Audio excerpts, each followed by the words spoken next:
우리 시간 주시는 하나님 말씀은 사무엘하 23장 1절로 7절까지 말씀입니다. 구약 성경 504면에 있습니다. 504쪽.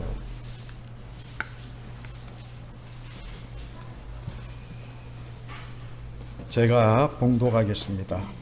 이는 다윗의 마지막 말이라. 이새의 아들 다윗이 말하며 높이 세워진 자, 야곱의 하나님께로부터 기름 부음 받은 자, 이스라엘의 노래 잘하는 자가 말하노라.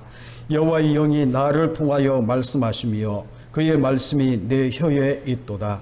이스라엘의 하나님이 말씀하시며 이스라엘의 반석이 내게 이르시기를, 사람을 공의로 다스리는 자, 하나님을 경외함으로 다스리는 자여, 그는 돋는 해의 아침빛 같고 구름 없는 아침 같고 비 내린 후에 광선으로 땅에서 움이 돋는 새풀 같으니라 하시도다. 내 집이 하나님 앞에 이같지 아니하냐. 하나님이 나와 더불어 영원한 언약을 세우사 만사에 구비하고 경고하게 하셨으니 나의 모든 구원과 나의 모든 소원을 어찌 이루지 아니하시랴. 그러나 사악한 자는 다 내버려질 가시나무 같으니 이는 손으로 잡을 수 없음이로다. 그것들을 만지는 자는 철과 창자루를 가져야 하리니 그것들이 당장에 불살이로다 하니라. 아멘. 우리 지난주에 이어서 오늘 이 말씀을 가지고 이는 다윗의 마지막 말이라 라는 제목으로 함께 말씀을 나누려고 합니다. 1977년 어느 날 목사님이 사형수에게 묻습니다. 하고 싶은 마지막 말이 있습니까? 라고 그렇게 물었더니 사형수가 한참 동안 침묵을 지키다가 드디어 입을 열면서 하는 말이 이 말이었어요. 자, 시작합시다. Let's do it 이란 말을 이 목사님에게 남겼어요. 그리고 난 다음에 11년의 세월이 흘러갑니다. 그때 사형수가 남긴 이 말이 이제 한 강고인의 내리 속에 오랫동안 기억이 되면서 11년 지난 어느 날 이 강고인이 그때의 그 말을 떠올리면서 하는 말이, 그 사형수 참 쿨한, 정말 쿨한 마지막 말을 남겼어 라고 이야기를 하면서 그것을 Let's do it 이 말을 잠시 몇 번 되뇌이다가 이것을 조금 바꿔서 Just do it 이라는, 우리 젊은 친구들은 알겠지만 나이키 광고의 하나의 이 주제구처럼 Just do it 이란 이 말을 이것으로 바꿔서 사용하는 그런 모습이 되었습니다. 여러분, 이 나이키의 이 Just do it이라는 이 말이 사형수가 남긴 마지막 말에서 한 광고인이 영감을 받아서 만든 그런 이 표라는 거거든요. 여러분, 우리가 다윗의 마지막 말을 우리가 살펴보고 있습니다. 누군가가 마지막 남긴 말은 누군가에게 어떤 영감을 주기도 하고 또한 어떤 교훈을 주는 그런 모습이거든요. 지난 시간 우리가 보았던 것처럼 1절을 중심으로 이 다윗이 마지막 말이다 라고 이야기하는 이 유언의 이 메시지 속에 자기 자신에 대한 이 고백으로 세 가지를 남기고 있는 것을 우리가 들었습니다. 함께 나누었습니다. 여러분 기억이 나시나요? 1절에 보게 되면 다윗은 자기 자신이 실력이 있고 인격이 출중하고 높은 공적을 세웠기 때문에 자기가 높아진 자다라고 이야기하는 것이 아니고, 지난 시간에도 여러분들이 줄을 끄었겠지만 5절의 이 말씀, 정말 나와 하나님께서 나와 이 세운 영원한 이 언약 때문에 하나님이 이 언약을 지키기 위해서 만사를 구비하고 견고하게 해주셔서 자기를 높이 세워주셨고, 하나님이 자기를 아무 조건 없이 택하여 주셔서 성령의 기름 부음 받은 자로 세워주셔서 하나님 나라 일꾼으로 자기를 쓰시는데 많은 고난과 힘듦이 그 가운데 있었지만 하나님이 쓰시는 정결한 자로 바뀌어진 그 모습을 우리가 보았어요.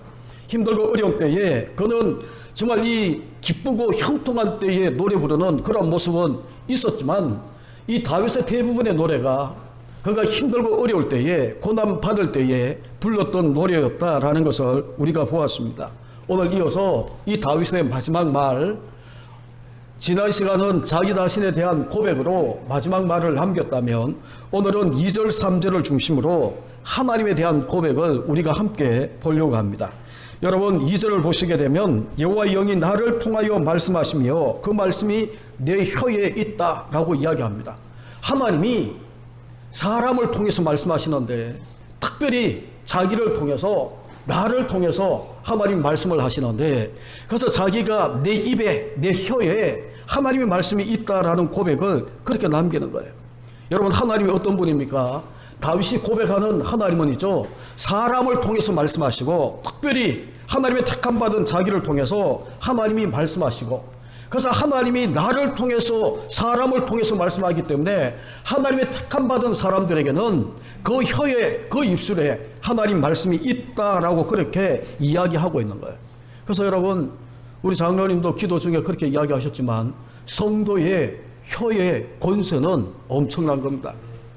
언어의 가치는이죠. 어떤 것과도 비교할 수 없는 그런 능력 있는 특별히 세상 사람들도 이 혀의 권세, 말의 권세를 이야기를 하지만 특별히 여러분 성경을 다 보십시오. 말에 대해서 이야기를 하면서 제가 자주 인용하는 것이 창세기 1장이거든요. 하나님이 천지를 창조하시는데 어떻게 창조하셨나요? 하나님이 이르시되, 이 이르시되라는 것보다 옛날에 성경이 더 익숙해서 하나님이 가라사대, 하나님이 말씀하시니까 빛이 있어, 빛이 있는 거예요. 여러분 이러한 것들을 가지고 우리가 가만히 보게 되면 창조는 곧 하나님 말씀이다 라고 이야기할 수 있어요. 하나님 말씀이 곧 창조다 라고 이야기해도 틀리지가 않는 거예요. 그런데 여러분 하나님은 우리를 하나님의 대행자, 하나님을 대신하는 이 땅의 하나님의 사신으로 우리를 이 땅에 보내신 거예요. 우리는 하나님을 대신하는 사람, 하나님을 대변하고 하나님을 대언하는 사람이 바로 우리 자신들이에요. 여러분 창세기 에스겔서 37장에 보게 되면 에스겔 골짜기의 마른 뼈의 환상을 보여주시면서 하나님이 에스겔을 보고 뭐를 이야기를 하는 줄 아십니까? 대언하라 라고 이야기를 해요. 그 이 마른 뼈로 넘쳐나는 그 골짜기 앞에 에스겔을 세워놓고 난 다음에 하시는 말씀이 대언하라는 거예요. 뭐를 대언합니까? 생기와 말씀을 대언하라 라고 이야기합니다. 여러분 이 에스겔이 하나님의 생기 성령으로 그리고 하나님 말씀으로 태어나기 시작할 때에 이 마른 뼈가 어떻게 되었나요?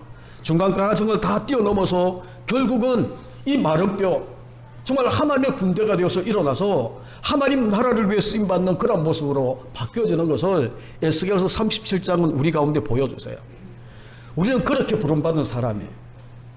지금 다윗은 그 에스겔 선지자까지 보지는 못했지만 똑같은 거거든요. 자기의 모든 인생 돌아보고 나니까 하나님은 말씀하셨어요.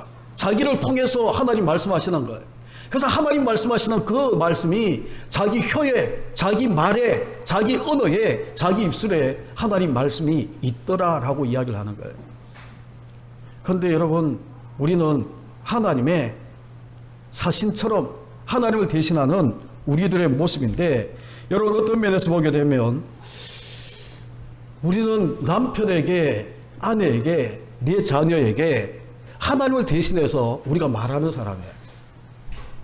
그러면 하나님은 하나님 관점에서 우리가 모든 것들을 판단하고 하나님의 내 혀에 하나님 말씀이 있다면 여러분 이 내 남편을 바라보고 내 아내를 바라보고 내 자녀를 바라보고 이야기할 때에 우리가 하나님의 대언자로 우리가 그렇게 말하고 있는가라는 것을 여러분들이 한번 보시라니까요. 전혀 정반대로 하나님은 야곱같이 사기꾼 같은 야곱같이 인격이 조성되지도 않은 그런 모습처럼 보여지는 이 야곱 같은 이 인물도 하나님이 이사야를 통해 뭐라고 이야기하나요? 두려워하지 말라라고 이야기를 하면서 하시는 이야기가 야곱아 내가 너를 조성했어. 내가 너를 선택했어. 내가 너를 택하여 주고 내가 너를 만들어 줬는데 너 무엇 때문에 근심하고 무엇 때문에 두려워하냐? 라고 이야기하시는 이사야의 그 말씀도 여러분 기억하셔야 돼요. 하나님은 우리를 그렇게 보시는 거예요. 하나님은 내 남편을 그렇게 보는 거예요. 하나님은 내 아내를, 내 자녀를 그렇게 보는 거예요. 하나님은 내 주변에 있는 사람들을 다 그렇게 정말 생기를 그리고 이 하나님의 말씀을 대언하는 그러한 자로 우리를 불러주셨는데 여러분 내가 부모가 되어서 하나님은 내 자녀를 그렇게 이야기를 하는데 대부분의 많은 사람들은 정말 이 하나님의 대행자로 부름받은 부모들의 그 입술에 자녀를 향한 그 말들은 저게 언제 인간이 될까? 네가 어떻게 사람이 될래? 라고 이야기하는 말씀으로 정말 내 인생에 도움이 안 되는 인간처럼 그렇게 이야기하는 저주와 악담이 여러분 하나님의 대행자로 부름받은 부모의 입술 속에도 자녀를 향해서 아니면 남편과 아내를 향해서 나오는 그런 모습이라면 여러분 그 사람의 혀에 하나님 말씀이 있는 게 맞나요? 다윗이 뭐라고 이야기합니까? 다시 보시죠. 여호와의 영이 나를 통하여 말씀하시며 내 혀에 하나님의 말씀이 있다라고 그렇게 고백을 합니다. 여러분 사도 바울도 히브리서 1장 3절에 뭐라고 이야기를 하는 줄 아십니까? 그의 말씀의 능력으로 이 능력의 말씀으로 만물을 붙드시고 지금도 하나님이 어떻게 이 세상을 주관하시고 이끌어 가시는가 하면 능력의 말씀으로 세상을 붙들어서 하나님이 이끌어 가시는 그런 모습으로 우리 가운데 이야기를 하는 거예요. 여러분 우리가 정말 이 어릴 때부터 우리 자녀에게 하나님을 대신하는 하나님의 관점에서 우리가 내 기준에 좀 못마땅하지만 내가 하나님의 관점에서 내 혀에 있는 하나님 말씀으로 내 자녀를 이야기하기 시작한다면 여러분 바뀔 거예요. 하나님이 야곱을 바라보고 두려워하지 마, 염려하지 마. 뭘 근심해? 내가 너를 조성하고 내가 너를 택했는데. 여러분 하나님은 야곱이 인격이 완성되고 하나님의 수준만큼 올라와서 그 이야기를 하는 게 아니었거든요. 그런데 우리는 그 혀에 하나님 말씀이 있는 그러한 이 존재로 하나님의 대행자로 하나님을 대신하는 사람을 우리가 부름을 받았는데 전혀 하나님을 대신하는 하나님의 대언자가 되지 못하는 그러한 모습으로 나아가는 거예요. 요즘 TV에 제가 우연히 TV를 보다 보니까 온영 박사입니까? 애가 이제 조금 이렇게 이제 상담을 하면 이제 이 부모가 함께 나와서 자녀에 대한 이 영상을 이렇게 보면서 그 온영 박사라는 분이 코치하는 그런 모습이에요. 그런데 대부분 다가 제가 한 2번을 봤나요? 집사람하고 이제 이 2번을 보다 보니까 제게 그 문제가 있어서 상담하는 그 이 가정의 부모의 모든 문제는 부모에게 있더라는 거예요. 대부분 다가 뭐를 하는가 하면 어린 자녀는 사랑받기를 원하고 관심 끌기를 원하는데 전혀 관심을 주지 않는 거예요. 그리고 그들이 부모가 하는 모든 말들이 부정적인 말들이에요. 안 돼. 그건 하면 안 돼. 너는 형이니까 참아야 돼. 늘 명령적이고 늘 부정적이고 늘 율법처럼 엄격하게 사랑한다. 너 잘해서 하나의 이제 잘하려고 엄마에게 사랑받으려고 잘하려고 이렇게 하는데도 그게 이제 실수로 드러나게 되면 거기에서 바로 이제 이 훈육이 들어가고 그리고 이 부정적인 그런 이 말들이 들어가는 그 모습 때문에 아이는 점점 위축되고 엉뚱한 행동을 하는 모습. 그러니까 이 전문가인 이 박사가 그 부모가 하는 말들과 애가 이제 그래도 사랑받기 위해서 막 이렇게 행동하는 그 모습을 보면서 눈물을 흘리는 그 모습도 제가 보았어요.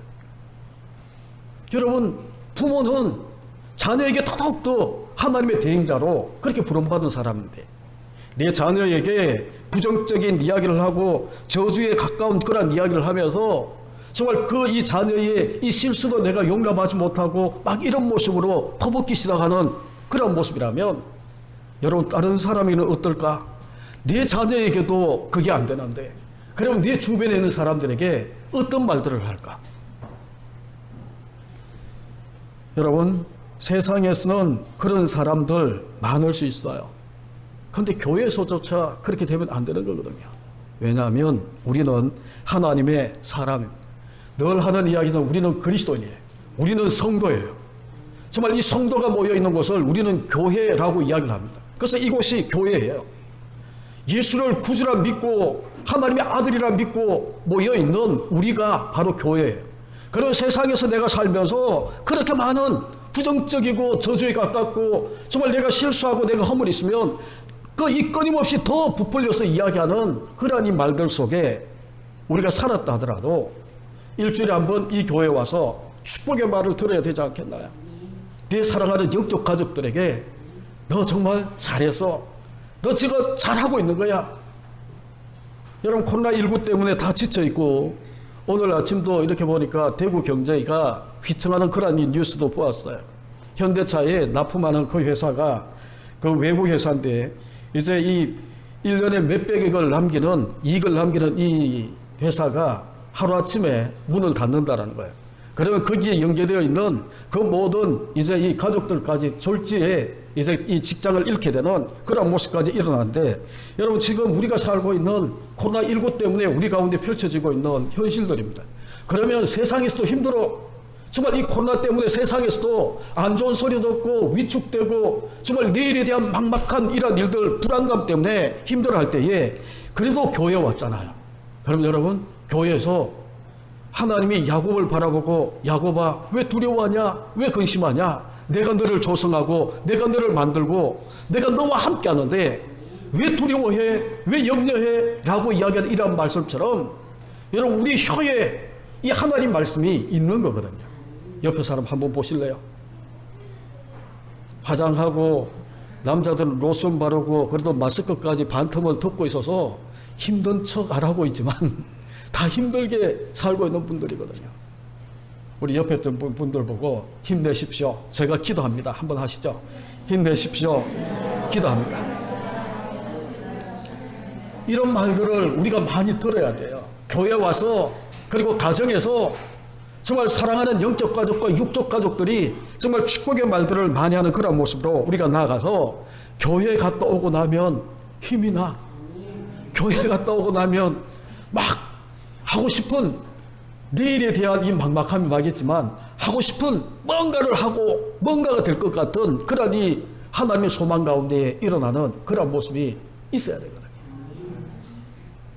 제가 예화를 잘 안 쓰지만 어떤 분이 그런 이 페이스북에 이런 것을 하나 보내주셨어요. 육자를 이렇게 옆으로 또 해놔놓고 육자예요. 이쪽 편에 서는 사람, 이쪽 편에 서는 사람. 서로 다투는 거예요. 이쪽 편에 서는 사람은 육자라고 이야기를 하고 이쪽 편에 서는 사람은 구자라는 거야. 누가 맞습니까? 둘 다 맞아요. 자기 편에서 보면 이쪽에서 보면 이렇게 돼가 있으니까 육자고 그죠? 이쪽 편에서 보면 근데 이쪽 편에서 보면 이게 구예요. 근데 6이 맞다 9가 맞다 막 싸우는데 제가 이런 생각을 했어요. 자리 바꿔. 여기 있는 사람 이쪽으로 오고 왼편에 있는 사람 오른쪽으로 보내고 난 다음에 뭐가 맞아? 라고 이야기하면 또 싸울 거야. 6이 맞다 9가 맞다. 여러분 자기 기준에서 모든 것들을 보기 시작하게 되면 다 틀려. 왜냐하면 내 처지와 내 환경과 내 살아가는 모습과 내 가치관과 믿음은 하나지만 살아가는 삶의 배경들이 다 다르거든요. 그러면 저 사람은 왜 저렇게 살아? 이런 말도 일어날 수 있어.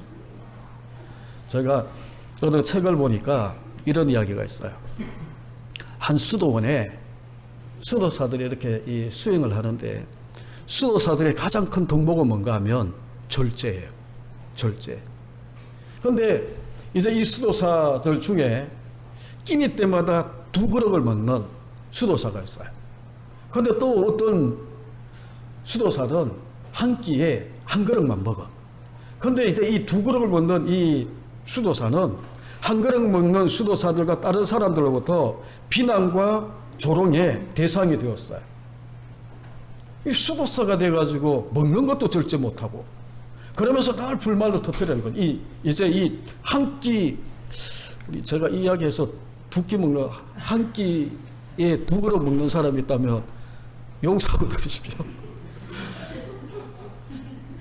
근데 2그릇 먹는 이 수도사는이죠 늘 욕을 먹는 거예요. 그리고 난 다음에 2그릇 먹는 이 수도사가 먼저 죽었어요. 하나님 나라 갔어요. 그리고 난 다음에 2그릇 먹는 이것을 갖다가 못마땅히 여기는 1그릇만 먹는 이 수도사가 이 사람이 늘 다른 수도사들에게 이 사람을 늘 비난하는 그런 모습이 되었거든요. 그런데 이제 이 1그릇 먹는 이 수도사도 죽어서 하나님 나라 갔어요. 그런데 하나님 나라 다 가니까 있죠. 한 끼를 먹으면서 두 그릇 먹는, 한 끼에 두 그릇 먹는 이 사람은 보니까 막 하나님이 진수성찬을 차려준 거예요.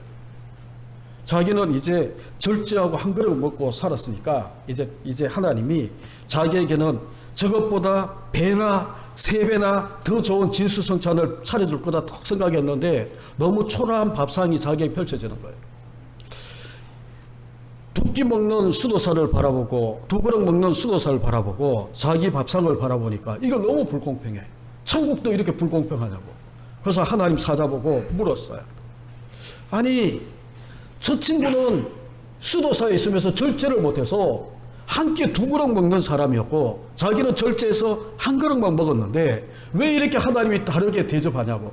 내가 저 밥상을 받고 저 친구가 이 밥상을 받아야 되는데 그렇게 불평을 터뜨렸더니 이 하나님의 사자인 천사가 뭐라고 이야기한 줄 아세요?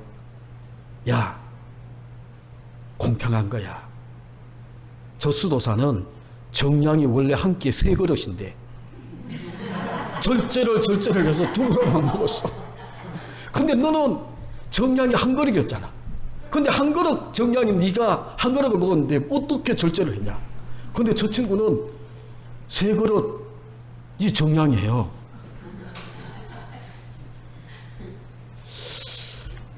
바꾸어서 생각하면 기준만 바꾸면이죠.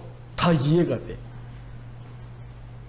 근데 우리가 이 바꾸어서 생각하는 게 안 되기 때문에 자기 기준 가지고 모든 것들을 이야기하고 육이다 고다 우기고 싸우고 그리고 난 다음에 왜 저 친구는 맨날 한 끼를 먹으면서 두 그릇을 먹어야 돼? 라고 비난하는 그런 모습이라면 여러분 자기 기준이 항상 옳은 게 아니거든요.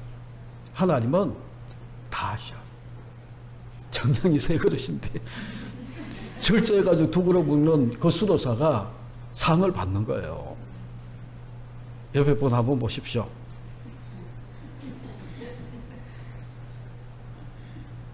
옆에 있는 이 사람은 절제 안 한 것 같은데 절제해서 근데 우리는 자꾸 자기 중심으로 하는 거예요. 그래서 여러분 다윗의 마지막 말인 2절의 그 말씀을 다시 한번 더 보십시오. 하나님이 나를 통해서 말씀하신대요.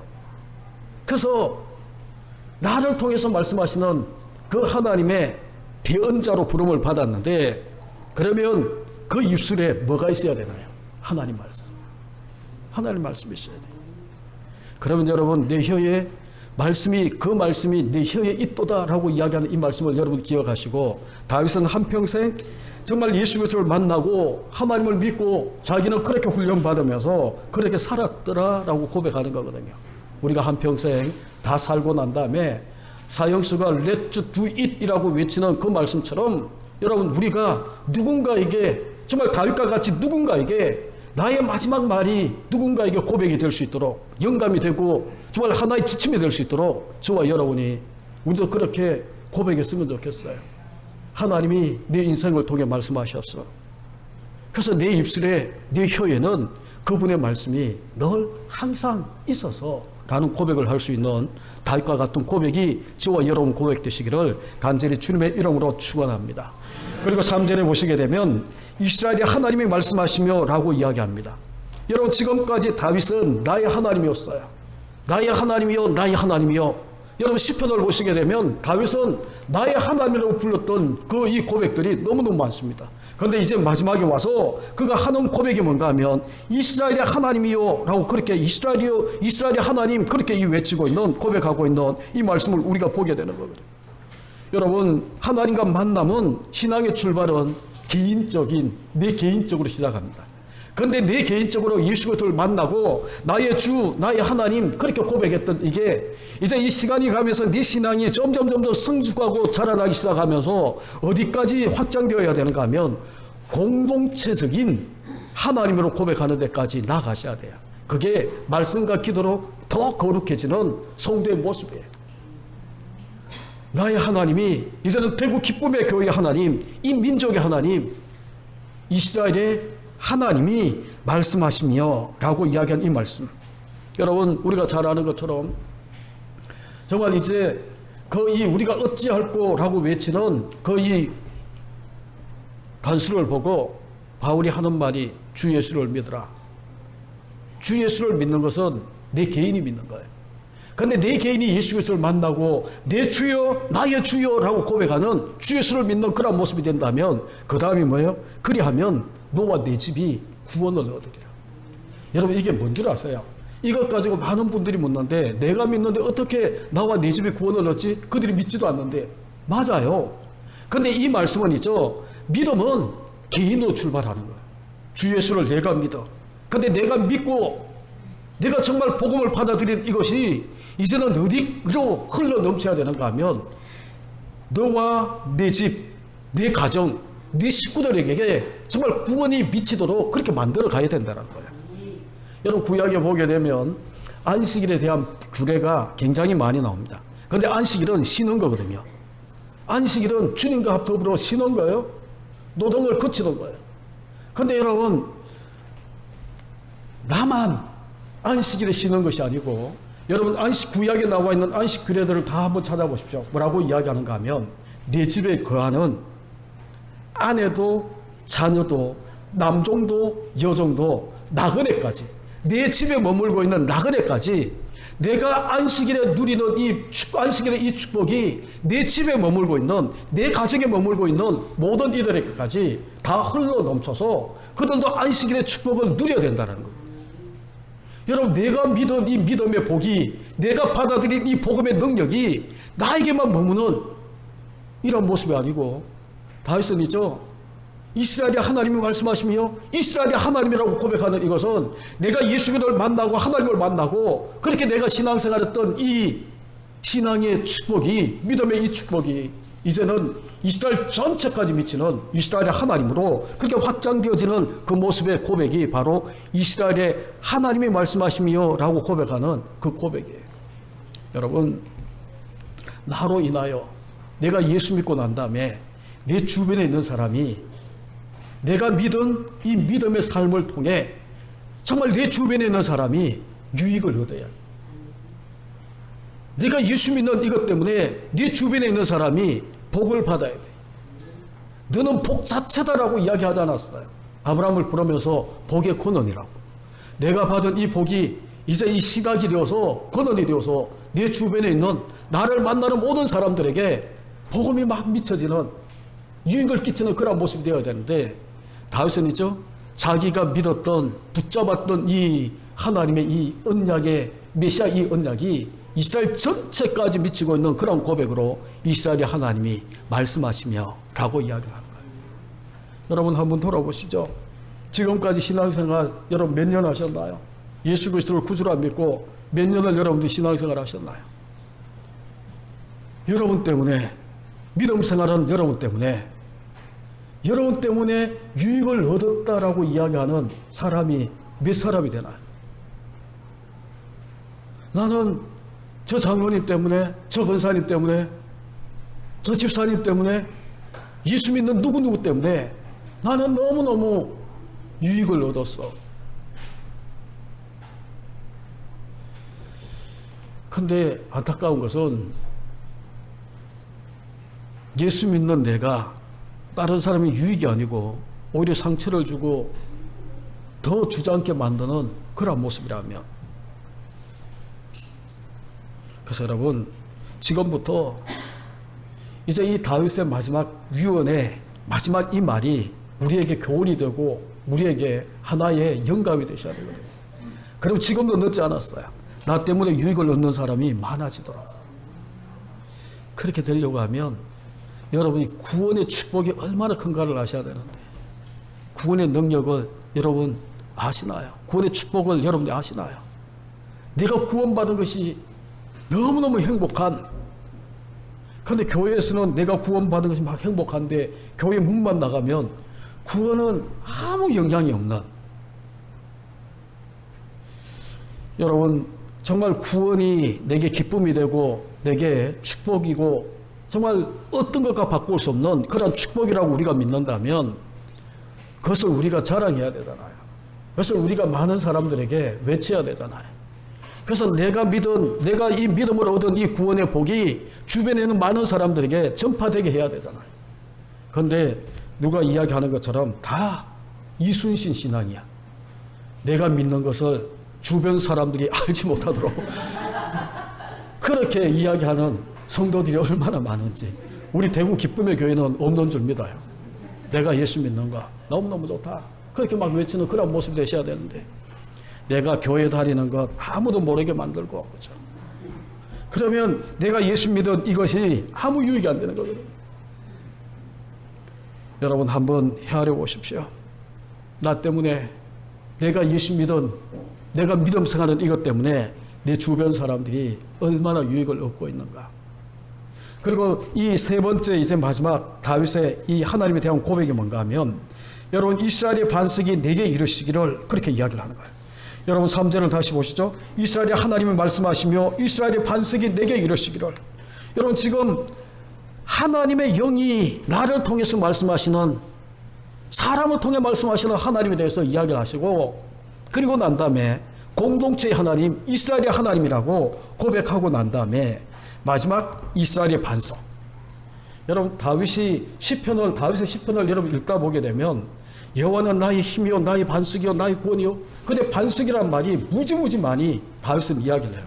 정말 이 다윗의 고백 가운데에, 삶의 고백 가운데에 하나님은 반석이야, 하나님은 나의 반석이야 라고 이야기하는 것이 얼마나 많은지. 여러분 다윗의 인생의 여정들을 우리가 쭉 보셨잖아요.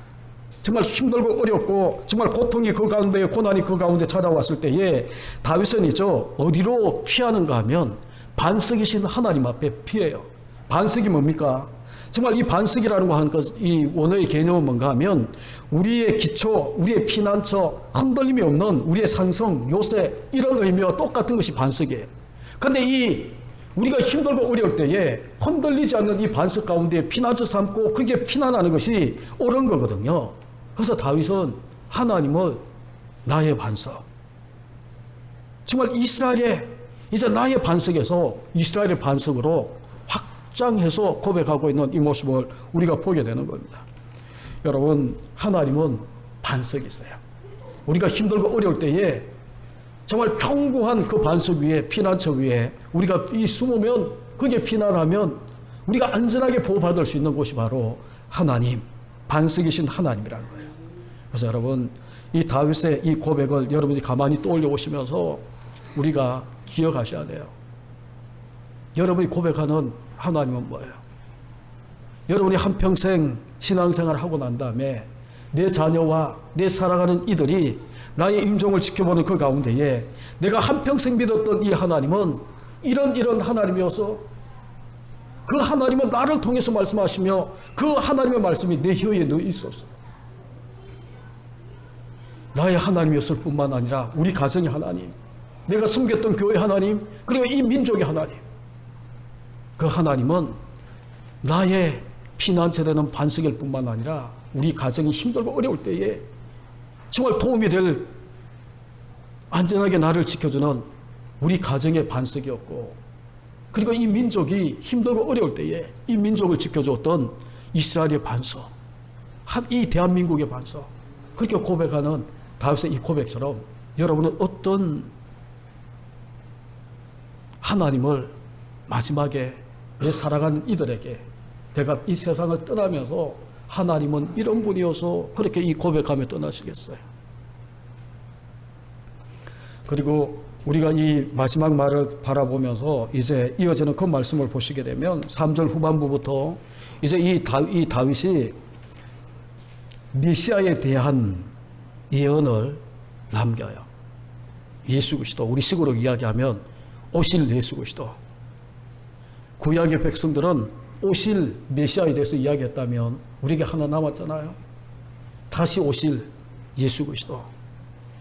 그분은 반드시 오신다라는 거예요. 그분이 이 땅에 오시면 여러분 그 3절 후반부부터 오십시오. 내게 이르시기를, 이스라엘의 반석이 내게 이르시기를, 그 반석 대신 예수 그리스도가 오시면, 메시아가 오시면 사람을 공의로 다스리는 자, 하나님을 경외함으로 다스리는 자여 라고 이야기합니다. 정말 이것은 메시아 예언과 메시아가 오시면 세우는 메시아 왕국에 대한 예언이거든요. 사람들은 자기 기분, 자기 감정, 자기 상황 따라 여러분 사람 대하는 것도 달라지고 가치관도 달라지는 그런 모습이지만 하나님은, 메시아는 이 땅에 오셔서 공의로, 하나님의 공의로 모든 것들을 다스리시고 인도하시는 하나님. 그래서 하나님을 경외함으로, 하나님을 경외하는 자에게 하나님은 복으로 다스리시는 그런 이 모습을 이야기를 하시고, 그리고 4절에 보시게 되면 우리 주님이, 메시아가 이 땅에 오시면 뭐라고 이야기합니까? 그는 돋는 해의 아침빛 같고 구름 없는 아침 같고 비 내린 후에 강선으로 땅에서 움이 돋는 새풀 같다라고 이야기를 하는 겁니다. 여러분, 하나하나 다 풀어서 이야기하기는 짧은 시간에 힘들지만 한마디로 이야기하면, 여러분 거기 보십시오. 돋는 해의 아침빛 같고 일출이 떠오르는 그 모습을 여러분 보셨나요? 모든 어둠을 떨쳐내고 이제 이 돋는 해가 얼마나 힘있게 올라오는 그 모습처럼 메시아가 오시면 이런 모습이, 이런 삶의 모습이 우리 가운데 펼쳐진다는 거예요. 그리고 또 구름 없는 아침 같고, 정말 아침에 눈을 떴는데 정말 환하게 비춰지고 있는 그 아침처럼 메시아가 다스리는 나라, 메시아가 오시게 되면 이런 일들이 우리 가운데 펼쳐진다는 거예요. 그 기쁨과 그 놀라운 것들이. 그리고 비 내린 후에 광선으로 땅에서 웃는 돋는 새풀같이. 여러분, 비 오고 난 다음에 새풀이 정말 새 움이 돋는 그런 이 모습을 보셨나요? 그렇게 싱그럽고 상기 있는 그런 모습으로 메시아가 오시면 이 땅을 그렇게 하시겠다라고 이야기를 하는 거예요. 그런데 반대로 6절에 보게 되면 그러나 라고 이야기하면서 사악한 자는, 이 사악한 자는 누군지 아세요? 메시아의 언약을 믿지 않는 자들이고 오늘날로 이야기하면 예수 그리스도를 대적하는 자들이에요. 그런 자들은 다 내버려질 가시 나무가 같고, 여러분 지금 4절에, 3절 후반부에 4절에 이야기하는 그 모습하고 전혀 다른 거거든요. 반대되는 거거든요. 정말 이 버려질 가시처럼, 그래서 이 손으로 잡을 수도 없어서 여러분 7절에 보게 되면 끝에 당장에 불사름을 당할 수밖에 없는 그런 모습에 대해서 이야기를 하는 겁니다. 그런데 여러분 지금 저는 이 다윗의 마지막 말에 이 고백들을 쭉 보면서 여러분이 꼭 기억해야 되는 게 뭔가 하면 5절의 말씀이라고. 5절의 말씀. 영원한 언약. 하나님이 그렇게 우리를 높이 세우고, 그리고 메시아 왕국에 정말 메시아의 이 통치를 받으며 정말 메시아가 오시는 것을 우리가 영접하고 이러한 이 삶을 누릴 수 있는 모든 것들이 뭔가 하면 내 편에 있는 게 아니에요. 인간 편에 있는 게 아니에요. 하나님이 나와 세운 영원한 언약. 하나님은 이 영원한 언약을 지키기 위해서 만사를 구비하고 견고하게 해주셨기 때문에, 하나님은 합력하여 모든 선을 이루어주셨기 때문에 우리가 있죠, 정말 이 메시아가 도래하는, 메시아가 오시면 만들어갈 이 하나님 나라에서 이런 이 복을 누리면서 우리가 살게 된다라고 이야기를 하는 거예요. 그런데 시간이 조금 갔지만 하나만 더 한다면 여러분 8절을 보시죠. 읽지는 않았지만 마지막 말을 하면서, 이 마지막 말을 남기면서 이 다윗이 8절에 다윗의 용사들의 이름은 이러하니라 라고 이야기하는 이 말씀을, 왜 이 마지막 말과 다윗의 용사들의 이름을 쭉 나열하는 이런 모습이 여기에 마지막 말 속에 담겨져 있는가를 여러분들이, 그 의도를 여러분들이 기억하셔야 돼요. 왜 여러분 다윗의 용사에 대한 이름들은 다른 데 기록해도 전혀 어색하지가 않아요. 오히려 여기에 집어넣는 것이 더 어색한 모습이에요. 그런데 왜 여기에 다윗의 마지막 말이다라고 이야기를 하며 이어지는 그 문맥 속에 8절에 하나님은 이 다윗의 용사들의 이름은 이러하다라고 이야기를 하면서 용사들의 그 끝에 보게 되면 이 용사들 두목들이, 정말 이 리더들이 37명의 이야기가 그게 쭉, 이름이 그게 쭉 기록되어 있는 거예요. 여러분 왜 이렇게 하셨을까? 저는 그렇게 믿어요. 다윗이 만들고 있는 이 하나님 나라, 신정국가의 예표되는 이 하나님 나라의 이 예표의 그림자인 다윗의 왕국은 자기 혼자 세운 나라가 아니거든요. 하나님의 언약이 물론 신실해서 그렇겠지만 만사를 구비하시고 라고 이야기하는 이 만사 속에 하나님은 함께 만들어갈 용사로, 함께 만들어갈 하나님 나라를 함께 세워갈 그런 일꾼들을, 하나님은 동력자들을 그 가운데 붙여주셨음을 우리 가운데 보여주시는 거예요.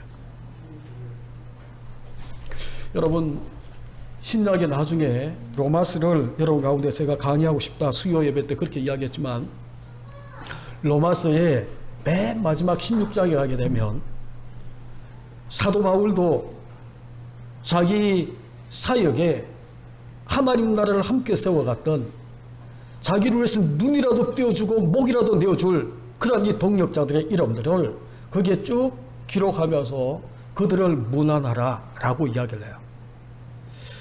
똑같은 심정으로 다윗이 마지막 말을 남기면서 지금 이 마지막 말에 이어서 다윗의 용사들은 이러하다 그 이름들을 쭉 나열하고 있는 그런 모습인 거예요. 여러분 다윗의 그 이 마지막 말 속에 여기에 등장하고 있는 37명의 그 이름들이 쭉 올라와 있는데 여러분 이들은 복된 사람이에요. 축복의 사람들이에요. 사도 바울의 그 이 사역 가운데에 로마서를 기록하고 난 다음에 맨 마지막에 자기를 위해서 정말 자기를 위해서가 아니죠. 다윗을 위해서가 아니죠. 예표 정말 하나님 나라를 세워가는 정말 이 다윗은 그리스도의 예표라고 이야기했잖아요. 그 그리스도의 나라 하나님의 나라를 위해서 그렇게 살아왔던 이 사람들의 이름이 쭉 기록되어지는데 그들에게 기억되는 이 사람들은 진짜 복된 사람들이에요. 성경에 기록으로 남겨지고 있는 이 모습을 우리가 보게 되는 겁니다. 그런데 여러분 거기에 보시게 되면 하나의 일화가 이제 이 37명 가운데에 하나의 일화가 거기에 기록되어 있는데 여러분 13절부터 보시게 되면 그 특별히 세 사람에 대해서 세 장군에 대해서 두목이라고 해서 이상하게 들려질지 모르지만 깡패 두목이 아니고 리더 장군이에요. 이 장군 세 사람이 정말 이 아둘람 굴에서 내려가서 다윗에게 갔는데 지금 이 블레셋 사람과 전쟁을 치고 있는데 블레셋 사람들은 베들레헴에 진치고 있는 거예요. 다윗이 누굽니까? 베들레헴 출신이잖아요. 그런데 이 다윗이 이제 지루한 이 대치 않은 이 상황 속에 지나가는 혼자말로 이 혼자 중얼중얼 하는 겁니다. 15절에 다윗이 소원하여 이르되 베들레헴 성문 곁 우물물을 누가 내게 마시게 할까? 정말 어릴 때 마셨던 그 이 베들레헴 우물의 그 시원함은 정말 전쟁의 지루한 가운데 지쳐있는 다윗이 혼자 중얼하면서 그렇게 이야기를 했어요. 그러니까 이 세 용사가 블레셋 진영을 뚫고 다윗이 이야기하는 이 베들레헴 우물가에 가서 물을 길어온 거예요. 그러니까 다윗이 그것을 부여잡고 하는 이야기가 뭡니까? 여러분 16절에 보시게 되면 세 용사가 블레셋 사람의 진영을 돌파하고 지나가서 베들레헴 성문 곁 우물물을 길어 가지고 다윗에게 왔으나 다윗이 마시기를 기뻐하지 아니하고 그 물을 여호와께 부어드리며 이르되 여호와여 내가 나를 위하여 결탄코 이런 일을 하지 아니하리이다. 이런 목숨을 걸고 갔던 사람들의 피, 이 물은 목숨을 걸고 적진을 향해 뛰어가서 자기가 혼자 중얼거렸던 이 말에 정말 목숨 걸고 우물을 길어와서 마시는 물이지만 마셔야 되는 물이지만 이것은 그냥 물이 아니에요. 자기에게 충성을 바쳤던 목숨을 바쳤던 이 세 장군의 피와 같다라고 이야기를 하면서 자기가 마시는 것이 아니라 이것은 받아야 되는 분은 하나님이라고 하나님 앞에 붙고 있는 그 모습을 우리가 보게 되는 겁니다. 여러분 왜 이 일화가 여기에 끼어져 있을까? 구속사의 맥락에서 이렇게 보게 되면 여러분 다윗은 예수 그리스도를 예표하는 자거든요. 다윗이 내가 목마르다 그렇게 이야기했을 때에 영적 전쟁 속에 우리 주님도 내가 목마르다라고 이야기하셔서 십자가 위에서.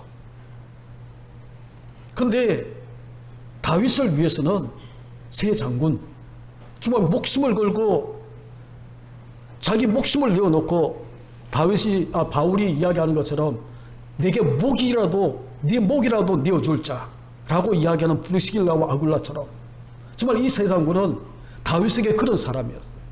그런데 우리 주님은 정말 그렇게 갈망하고 그렇게 기다렸던 메시아가 이 땅에 오셨는데 아무도 알아주지 않았고 그래서 인류의 모든 죄를 짊어지고 십자가 지고 있는 그 현장 속에 우리 주님이 너무너무 힘들어서 내가 목마르다라고 이야기하는데 어느 누구도 냉수한 그릇 대접하는 자가 없었던 거예요. 사도들도 다 떠나가고 제자들 다 떠나가고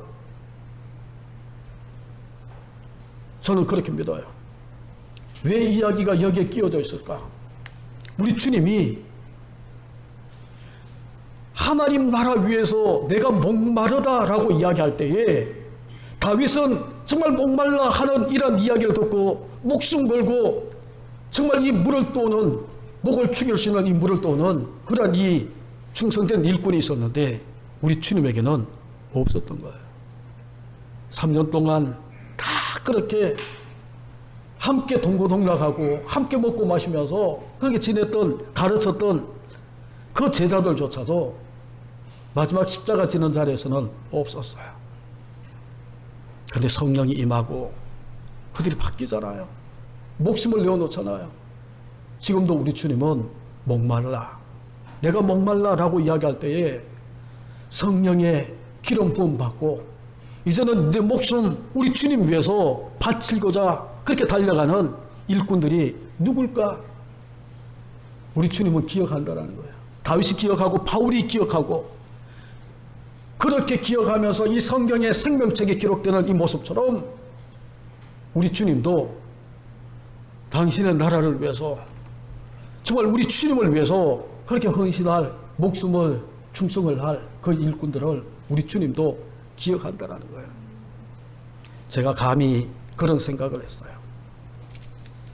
내가 이제 이 하나님이 내게 주신 이 사역의 모든 길을 마치고 내 목격길을 돌아보면서 정말 다윗처럼 이런 사람, 바울에게 정말 자기 눈이라도 뼈주고 자기 목숨이라도 내어줄 그런 동력자가 누구였을까? 여러분, 주의 종들에게 두고두고 기억될 수 있는 사람은 복된 사람이에요. 주의 종의 기억 속에만 기억되는 것이 아니고 하나님이 다 기억하는 거예요. 우리 사랑하는 대구 기쁨의 교회 성도들의 이름도, 여러분의 수고도, 정말 힘들고 어려운 이 교회에 여러분 헌신하고 눈물로 기도하고 정말 이 교회를 살리기 위해서 함께 그렇게 달려가고 있는 여러분의 모든 헌신들을 우리 주님은 다 기억하시는 거예요. 다윗이 죽기 전에 남기는 그 이 마지막 말 속에 37명의 이 용사들의 이름들이 하나하나 기록되어 있는 것처럼 마지막 날에 우리 주님은 기억하실 거예요. 그래서 여러분 이제 말씀을 맺으면서 고린도전서 15장 58절 우리 수요 예배 때에 함께 나누었던 그 말씀인데 제가 이 말씀을 읽고 말씀을 마무리하겠습니다. 그러므로 내 사랑하는 형제들아 견실하며 흔들리지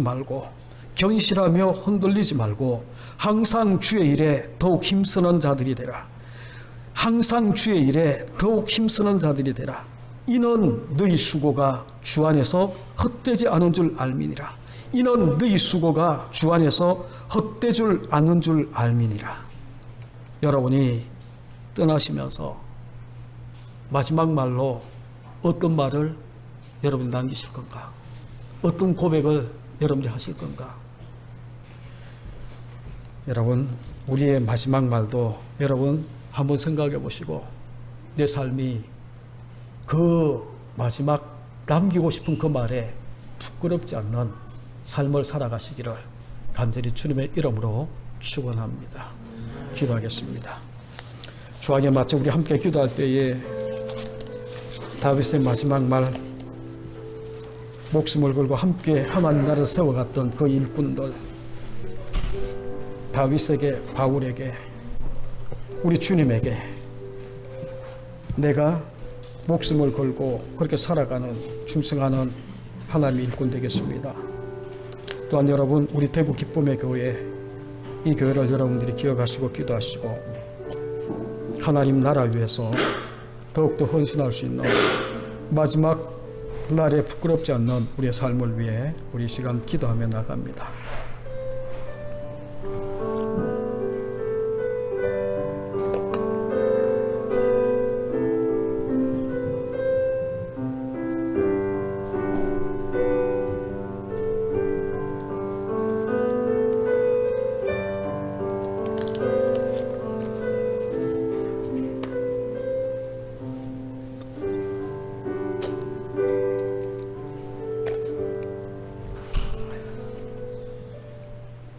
하나님 아버지, 이는 다윗의 마지막 말이라.